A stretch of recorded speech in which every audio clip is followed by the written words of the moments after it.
Very good morning to all of you. Today we are going to discuss about the transportation systems and network.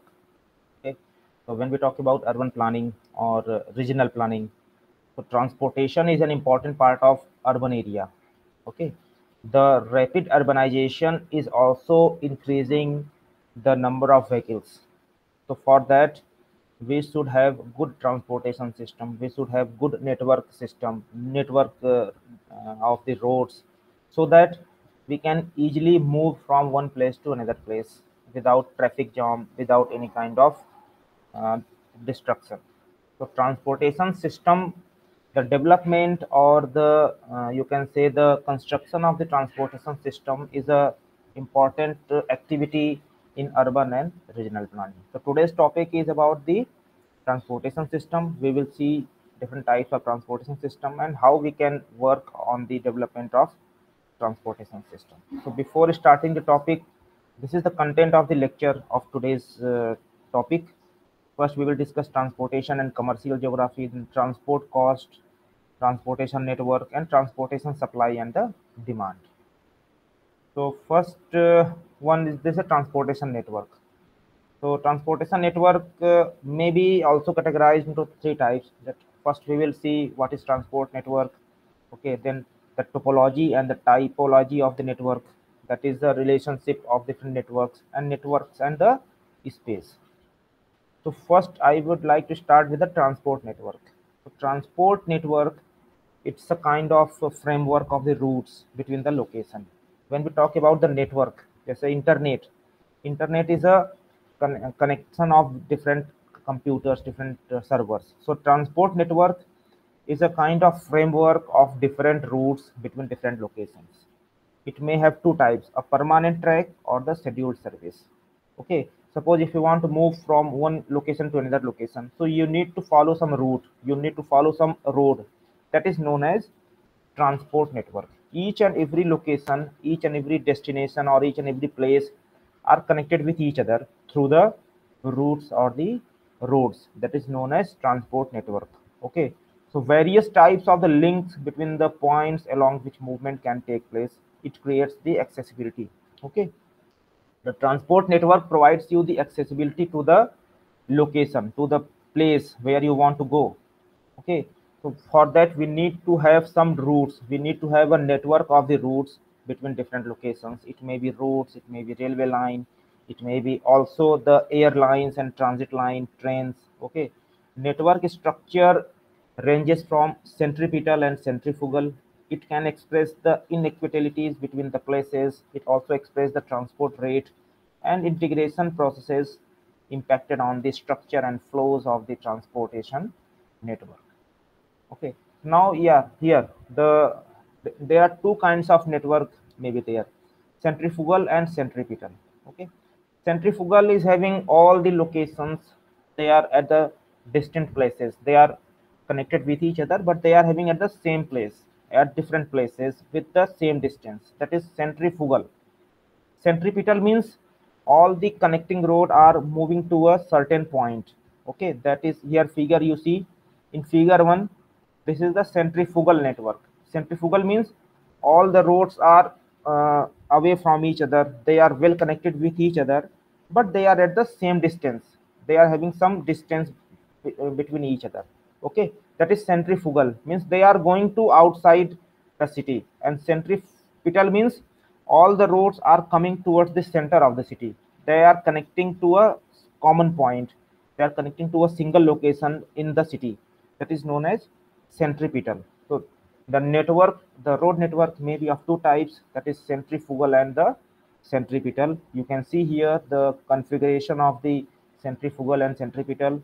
In centrifugal, the roads are going away from the city center, roads are away from the location or the you can say the center of the city, that is centrifugal. And when all the roads coming from outside different locations and meet at a single location, meet at a single point, that is known as centripetal network. So in the network development, in the transportation development, we have to first decide what kind of network we want.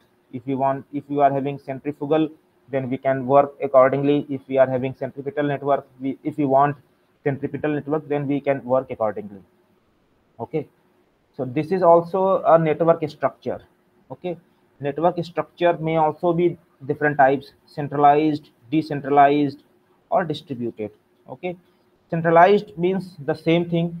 All the roads which is connected between two locations are having some common point, that is centralized location or the center point of your city. So in the first figure you see, this is the centralized network. It means these are the different locations. These different locations are connecting to a common point, connecting to a center point at the center of the city. That is centralized network. Decentralized is having the configuration which is unsystematic. They are having different connecting networks. And distributed are having, they are connecting with each other in a fixed manner. They are following a fixed pattern, so that each location, these dot lines, these blue dot lines are the locations. One location, two location, third, the every dot here, every blue dot here is a location. Okay, so distributed network structure is having well connected networks, well connected network of different locations. Centralized location is having the connecting network to the center of the city, and decentralized is having multiple network structures. They are connecting with each other at different locations. So these are three different kinds of network structure. Okay, transport hub is also an important part. Transport hub means if we are talking about point to point movement. Okay, if we are going from one location to another location, then it is known as point to point hub, point to point transport hub. Okay, and but when all the road layers, all the network are coming to a common point, that is hub. Hub means it may be considered as the center of the city. That is also known as hub, or you can say जैसे कहते हैं आप education hub, and you can say the market, main market, or it may be some computer hub, it may be some educational hub. Hub means it's a specific location which is connected through all the networks coming from different locations, coming from different directions, and they are connecting with that hub.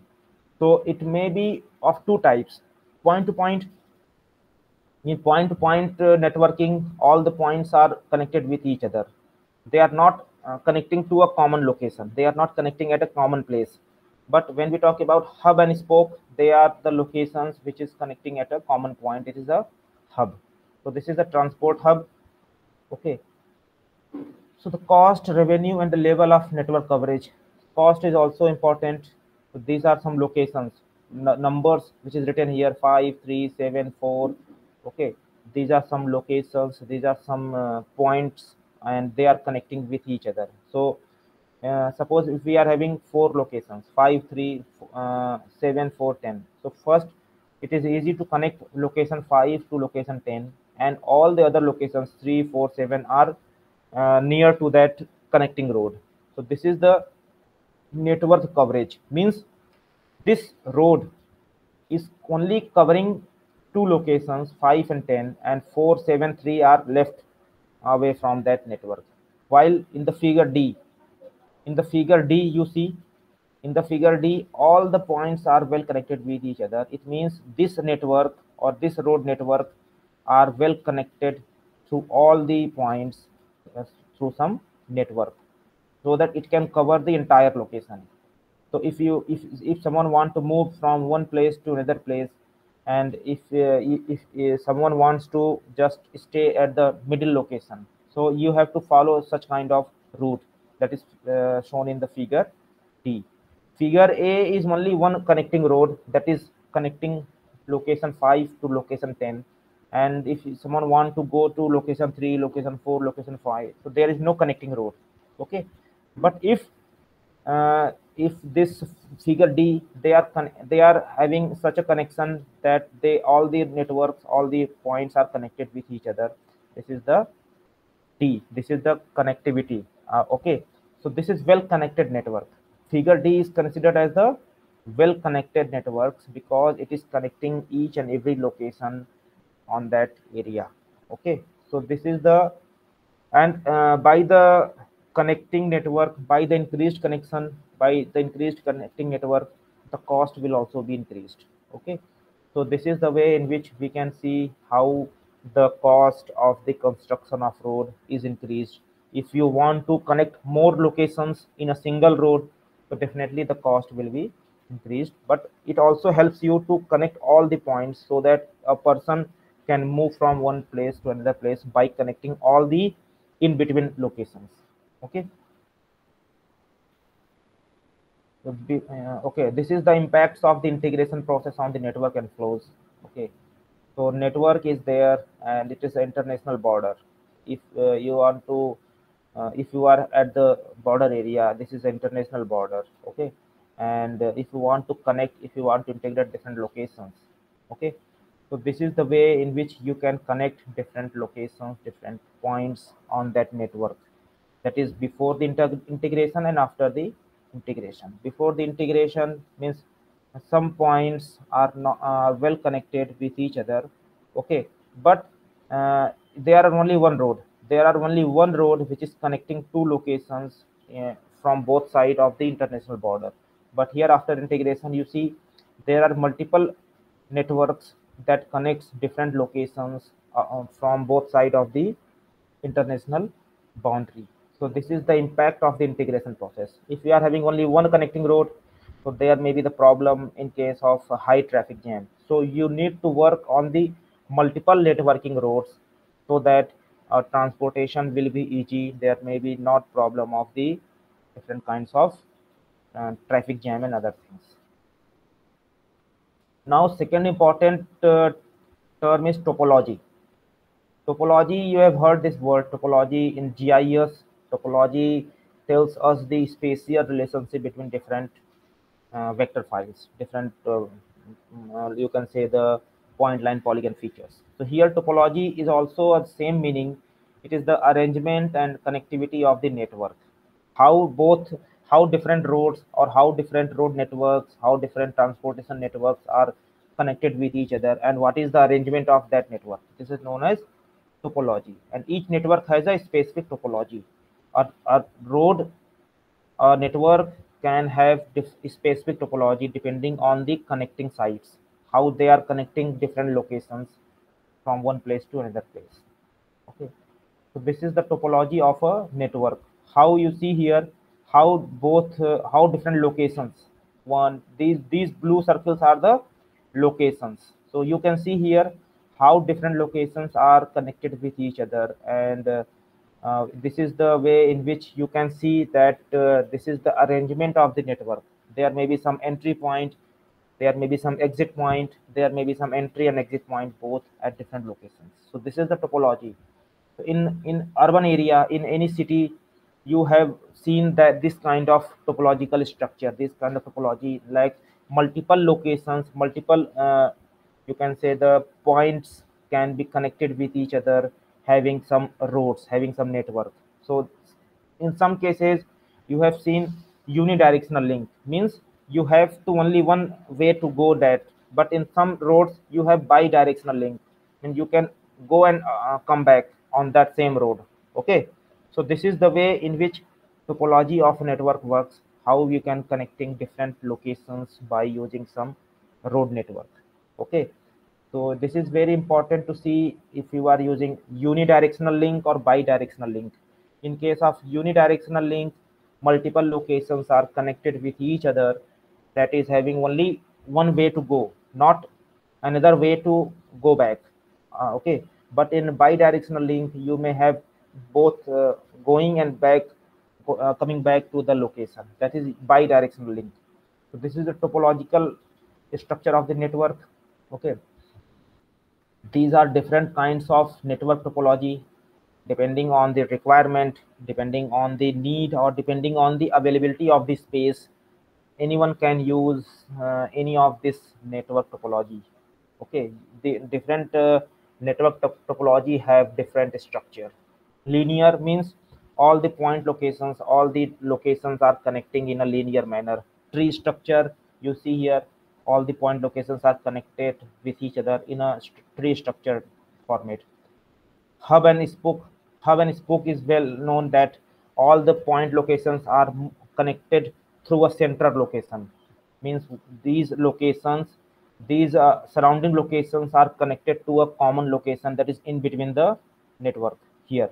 And mesh means there is unsystematic arrangement of the point. They are connecting with each other in an unsystematic manner. So this is mesh, hub and spoke, linear and tree. And here it is important to note that these blue dots are representing some location. Okay, suppose in case of Jaipur, if you want to move from Jagatpura to Malviya Nagar, so Jagatpura is a location, Jagatpura is a point location, Malviya Nagar is a point location. So here the blue dot is also showing some kind of location. It is place A, place B, place C, place D, any places in an city, and how multiple places are connected with each other through some network. This is the network topology. Okay. Okay, this is also another network strategies to service a set of locations. This is another type of networking. This is another type of networking, and how multiple locations, multiple places are connected with each other. Okay, there are different types of networking strategies. Depending on your requirement, you can use any of the networking strategies, A, B, C, D, E, F. Okay, how much available space is there, and what is your objective? What is how much possibility of your the networking is there. You, depending on your requirement, you can use any of the network strategies. Okay, some network strategies are very easy to understand, like A and B. These are easy to connect. You can just follow the linear pattern. But D, E, F, they are having some networking which are some hazy or messy type of network. Okay, both the locations are connected with each other. Okay, so it is also useful when you just directly want to go from one place to another place. Here in figure A, if someone wants to go from this location to this location, so there is no connecting road, so you have to follow this route to go that place. But here in D, this location are also connected with a road, so it's easy to transport, it's easy to move from this place to this place in this networking. That is a strategy of that network. Okay, so this is the strategies. These are some strategies that can be used depending on the requirement. So topology and the typology of the network, it's a mode of the territorial occupation. It's clearly defined and declaimed that strictly reserved space for the transport infrastructure. The ownership can also be clearly established. The major examples include the road, canal, and railway networks. Okay, and vaguely defined and limited space may be shared with other modes, not the objects of any particular ownership. And for topological network without the definition, there may be some space that has no tangible meaning, and it is except for the distance it imposes. So there may be little control and ownership are the possible, and agreements must be reached for common uses. Examples are radio, television, and cellular network. Okay, these are another mode of territorial occupation. Territorial occupation means how different transportation networks are connected with each other, like road, railway line, how the road network and railway line are connected with each other, how the air corridor and maritime corridors are connected with each other. Okay, without definition, there may be some buffer zone around that location. So this is a clearly defined structure. This is a clearly defined transport network which is connecting a road layer and railway line with a specific pattern, with a fixed pattern. Okay, so you have seen the railway crossing. That is also a kind of territorial occupation. Means road are passing through the railway line. Here the roads are passing through the railway line, or you can say the railway line is passing through the roads. So both are having the clear cut boundary or clear cut route to be followed by the roads and the railway.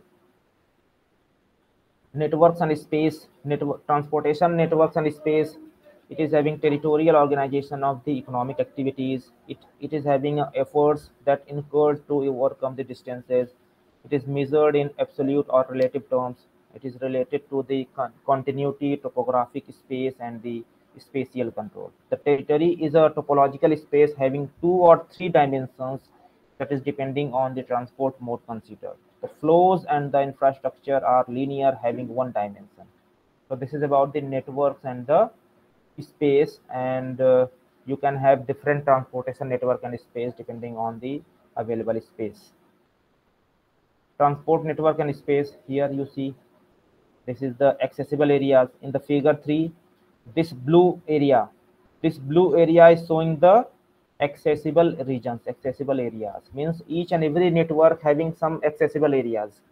If you follow a road, if you are using a road, so that road is having some accessible areas, means by moving through that road you can access some of the area surrounding that region, surrounding that area. This is the transportation network and the space or the accessibility of that road. Okay, this is the another way how you can use absolute and relative distance in a network. Okay, so this is the way in which multiple locations are connected with each other. 1, 2, 3, 4, 5, 6 locations are here. Here it is connected with each other. The total length is around 10 kilometer. Okay, so how you can measure the distance in terms of kilometer or in terms of minutes, depending on your need, you have to measure the distance between different locations in that network. You can measure the distance in terms of 10 kilometers, like 10 kilometer, 20 kilometer, or you can measure the distance between different locations in that network in terms of minutes, like 30 minutes, 40 minutes, 50 minutes, and so on. Okay, so this is the absolute and relative distance. Sometimes you have heard that you measure the distance in terms of minutes. It will take 20 minutes to reach from one place to another place. Sometimes you measure it in terms of distance, that it is around 10 kilometer, 5 kilometer away. So this is the way in which you can measure the distance between different networks. Okay, networks and scope. There may be some spatial continuity. Ubiquity means the possibility to reach any location from any other location. Okay, if you are moving from one location to another location, what is the possibility to reach that location? That is known as ubiquity. Fractionalization means the possibility for a traveler or a person who is moving on that road, or an unit of the freight to be transported without depending on a group. Instantaneous means the possibility to undertake the transportation at the desired moment. And topographic space is not a continuous space. It's a variety of physical features and the level of influence on the structure of the transport network, that depends on the mode. Okay, so you see here, this is the networks and spatial continuity. The network A, network B, and network B is also here. So network A, B, and C both can be interconnected with each other in such a way. A and B can be connected in new networking system that is having all the networks, that is having all the road layers in that area. That is A, B, and C. So what are the tools for the spatial control? The Roman and Chinese empires relied on transportation networks.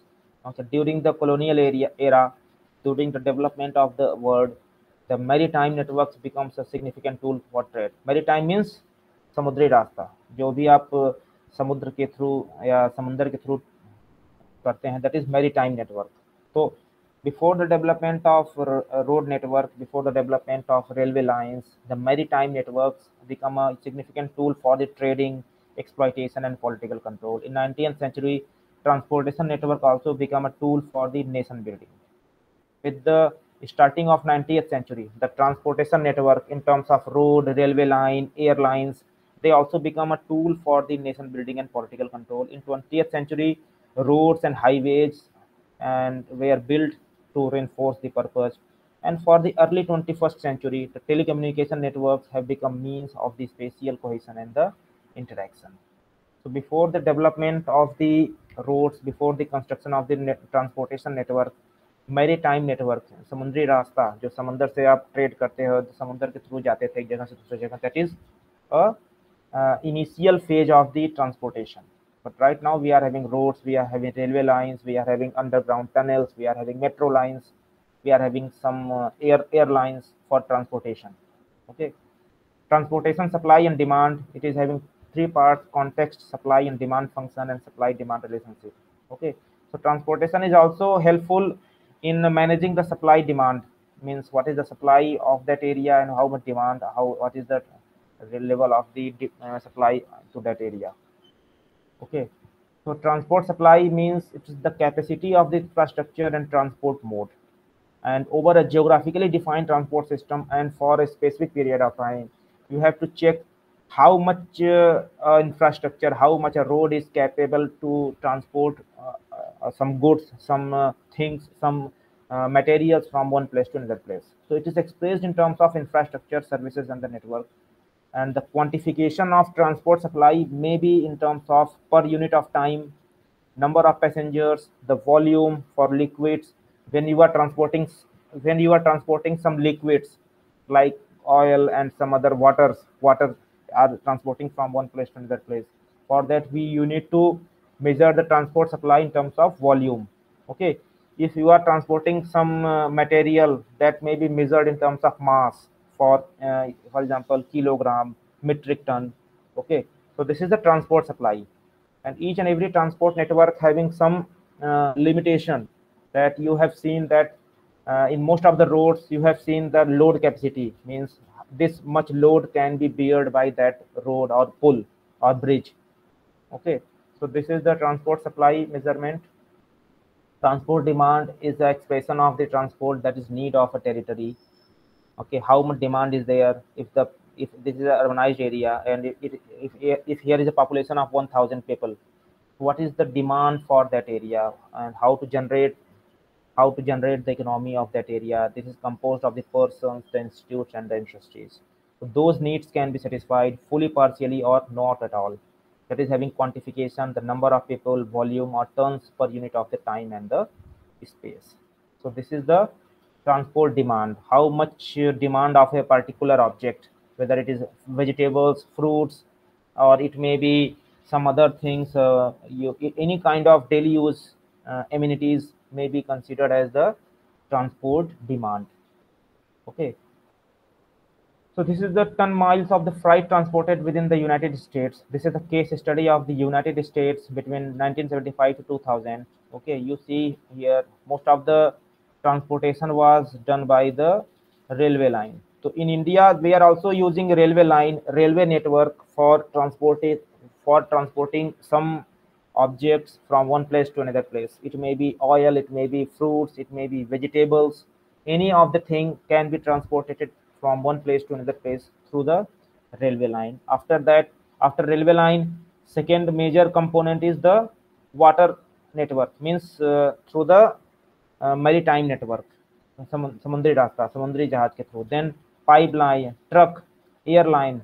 Okay, so there are different modes of the transportation within the United States. This is a case study of 1975 to 2000. Okay, so how much passengers are moved from one place to another place? What is the transportation of the passengers from one place to another place? So you see here, most of the persons are using their personal car for the transportation, for moving from one place to another place. After car, second number is aeroplane. Then third is railway line, urban transit, and buses. Buses are very less. So most of the person, you see, most of the persons are using car, their own vehicle, for the transportation from one place to another place within the United States. That is the data between 1975 to 2000.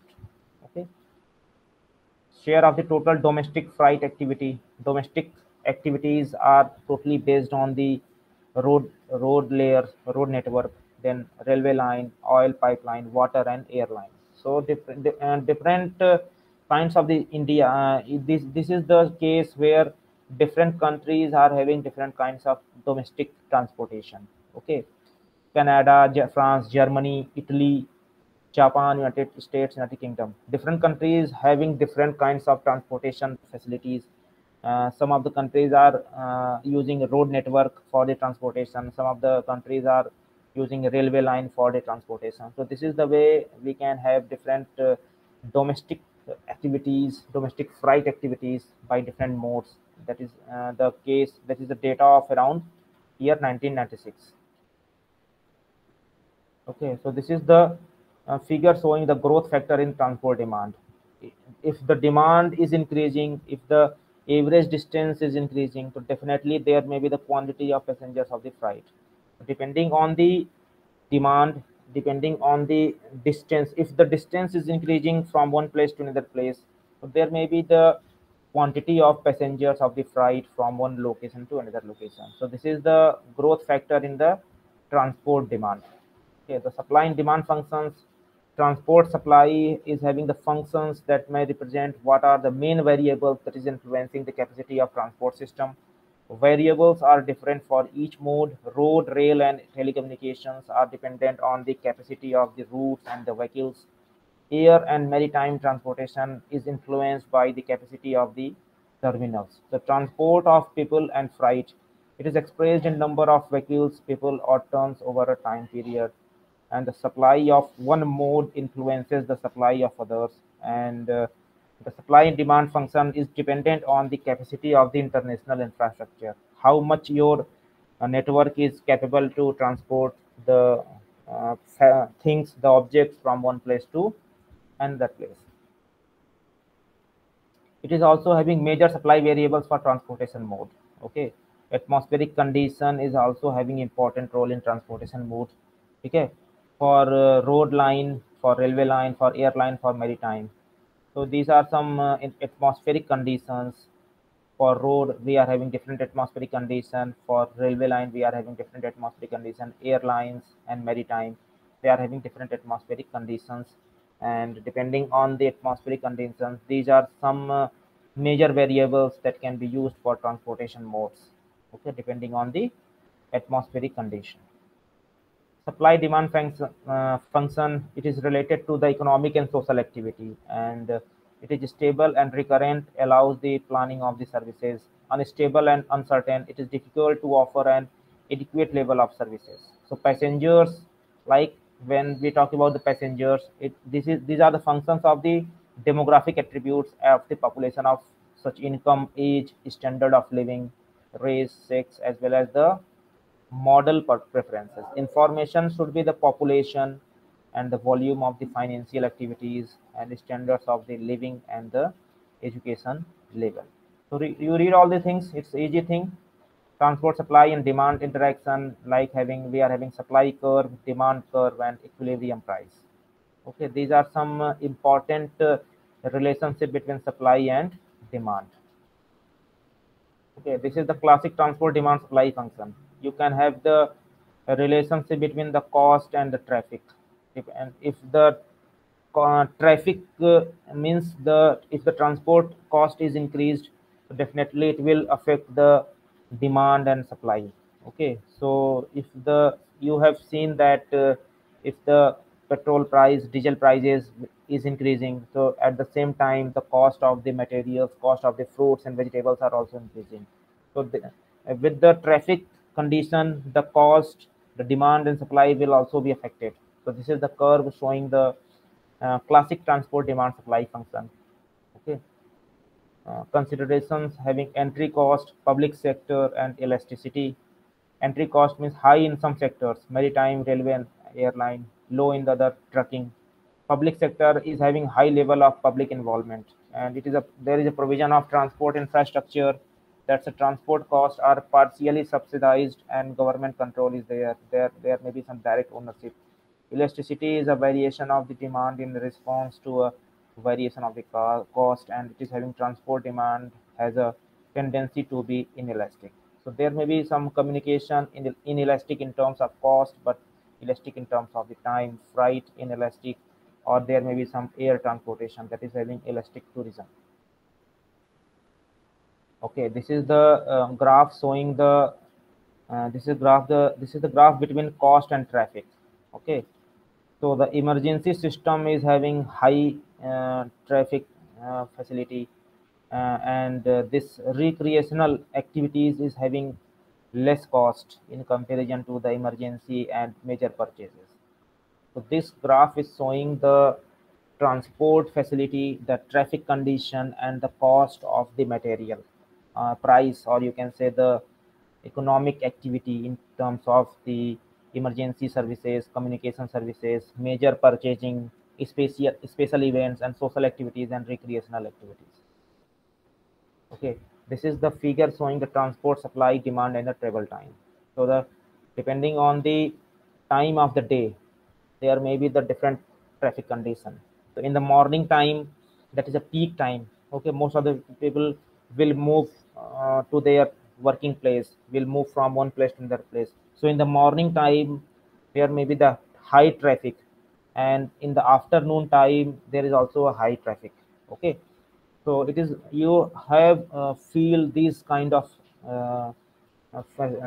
condition when you move in the morning time. So definitely there may be the high traffic. You will find high traffic, peak traffic in the morning time, because each and every person is moving to their working place in the morning time. And after that, in the evening time or afternoon time, there is also a peak in the traffic, because then again people are coming back to their home. So in the morning time and in the afternoon time, there will be the peak in the traffic. Okay, depending on the time of the day, you can measure the traffic condition in the morning time and in the afternoon time. There will be the high peak in the traffic. In the same way, if there is high traffic, then definitely there will be increased travel time. In the morning time, you will need more travel time in comparison to the other time of the day, and in the same way afternoon time you will also need more travel time because of the high traffic or the peak time. Okay, so this is transport supply, demand, and travel time curve showing the traffic conditions, showing the travel time in compare with respect to the traveling of the day of the day, traveling time of the day. Okay, so thank you very much for today's class. Now we will move to the next class, to the next lecture. Thank you very much for today's class.